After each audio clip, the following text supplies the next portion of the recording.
So hello guys, welcome back to my channel. So today we are going to talk about the topic where we have seen in the previous topics as hurdle rates, and we have found the betas, we have made the estimations that we have need for making the estimations, and what are the process to make the estimations, and what are the different types of issues that we need to make the estimations, and we will see us in all that regarding betas and fundamental topics and modification in the betas also we have seen that. So today we are going to see about the topic, the continuation of it, that is hurdle rate, and we will go into the further topics, that is depths. So the first we will continue the hurdle rate and we will finish up of it. Now, so we are talking in the class, yesterday's class we have talked about the cost of equity calculation according to the cost to equity and cost to the debt and debt to equity ratio. So that we have discussed all of those things. Today we are now talking about the cost of equity calculation. To convert a discount rate in one currency to another, then you all need it to is to explanation of the taking how on what currency you wanted to take and what is expected infiltration rate in between the two countries.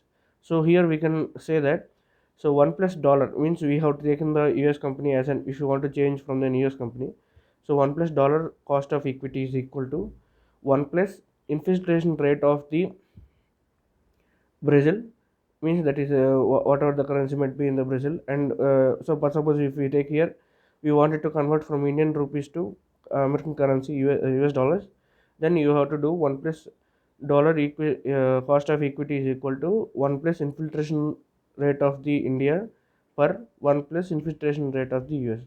So minus 1. So that is the formula that we have been using for the cost of equity for making the general assets that will be taking for process and taking for uh, making an estimation according to the currencies and converting them into another sort of currencies.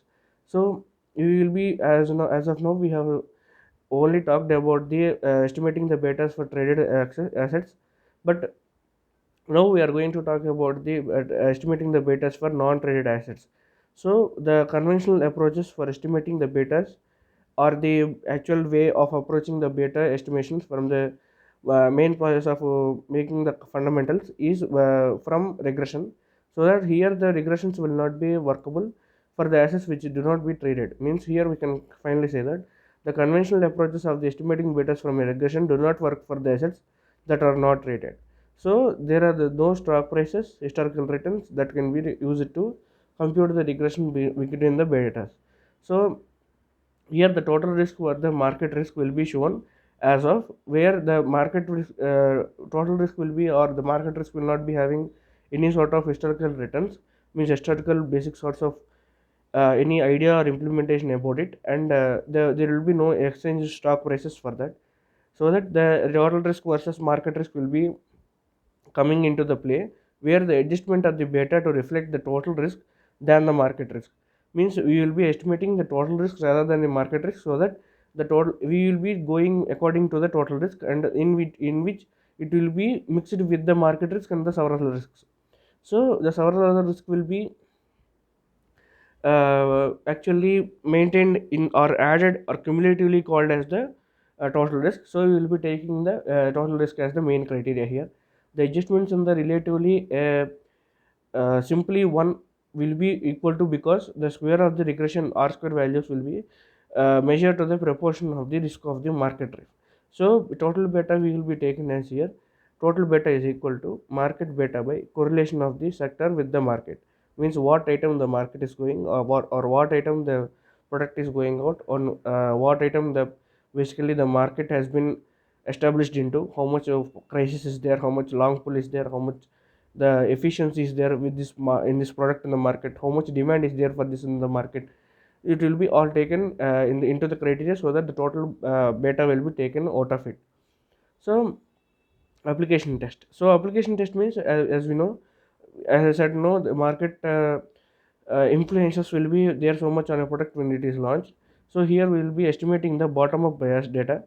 So bottom up data will be taken the criteria where, based upon the businesses or the business where your firm is already invested in, so that its current leverages estimate the bottom up value of an levered average of an company which is already estimated in, means, or invested in. So here we can completely say that as we take off a company which market you are going to produce in, so we need to see that whether the company that you are going to going to invest in is in any sort of other companies, whether the companies are profit or not, or any sort of companies which are actually in a medium range, or which are going into profitable range or not, we should check, so that the total risk, means the risk of this main company, means this market company, and the risk of that company also should be taken, in which this has invested, so that you can calculate the total risk.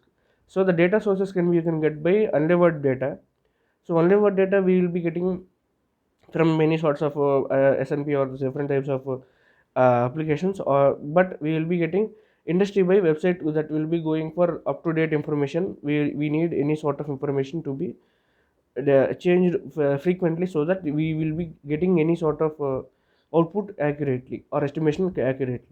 So as we talked to now, from the cost to equity to cost of capital, means equity we have not clear about it, because it is not of an main concept, where we will be actually talking about risk free rates, and we will be talking about any sort of ratios that will be giving us any sort of profits, but we will not we did not talk about the debts. So here now we are talking about debts. So from the cost of equity to the cost of capital, there the firm will be raising the financing funds, so that it will be useful or required for the projects. So in addition to the equity firms can raise the capital form debts, where the debts will be actually known for the amount of money which is needed to be paid reback or paid back, and financing means the providing the funds to be used in the business activities. So here the company will be going for both type of the simultaneous products, where it will take the money from the finances, and it will be going for repaying them according to the certain time. So that the debt generally has the criteria of three characteristics. They are commitment to the fixed payments in the future, the fixed payments are tax deductible, and the failure to make these payments will make you either default, or the loss of the control of the firm to the party which you have to pay the payment. So here we can completely agree with this by seeing at the bank loans. So the bank loans can be generally seen in these 3 points. The bank loans will be having to pay at the fixed time, by every month or every year. You need to pay the committed value of the amount that you have taken. Fixed payments are tax deductible. If you are showing this type of amount that you are paying as a loan to a bank, then it is tax deductible. So you need not pay that sort of income, or that sort of money for the government as a tax. And failure to pay these payments means, if you fail to make these payments, either if you took a loan of anything in a, for suppose if you say an vehicle, then they will be seizing the vehicle after 2 to 3 months, because they have waited for such a long time, but you have not paid into in the time of the return. So this is what we have generally established about the debt. But the consequences will be in the alternative way, where any interesting bearing liability, whether the term is long or short, so the liabilities will not come under the loans or the debts. Any lease obligation, whether any is operating or capital. So you need to pay the rent for any sort of the shop that we take as the lease. So we will call the rent of the shop as a lease for the particular tenure of the years. So here we will be taking that does not come under the concept of debt. And the firms have bonds outstanding, so that when the bonds are traded, the yield to maturity will be as long term as a straight will be to the short term, because the interest rate will be very high. And as the interest increases, the amount of burden on us will be also increased, so that we will be taking the main ratio, where yield to maturity ratio means from the point of where we have bought and where we have gone to fully pay the debt, then the interest rate will be so much high, so that you may have paid almost one by third of the, or the Yeah, 1/3 of the amount of the interest as an interest, because it may not be accurate value, but it might be the case where you can at least pay 1/10th of the value that you have taken as an interest for. So that will be taken for the consequences that are taken as an issue. Next, we will be taking the estimation cost of debt. So we have talking about the debt, and it is now we will be taking the, in the firm it is rated that using this rating, the default spread and the bonds with the borrowing, the rating estimation will be cost of debt. So here we can say that here by using the rating means how much rating you have, or how much rating you will be having by taking this sort of loan, or how much amount you can grab it by taking any sort of loan will be taken here.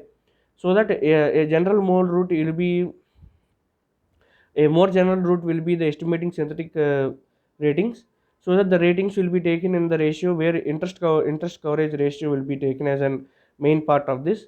So that the interest coverage ratio is equal to EBIT by interest expenses. So here we will be taking about the, so here the ratios will be taken as if of the rating of any firm can be estimated by using the financial characteristics of the firm in the simplest form by taking the interest coverage ratio. So as we have discussed now, so the ratios or the default spread checks can be seen by the website where we have bondsonline.com, where it is used for checking the default spread rates and updated versions for them, and any sort of updated information will be available here.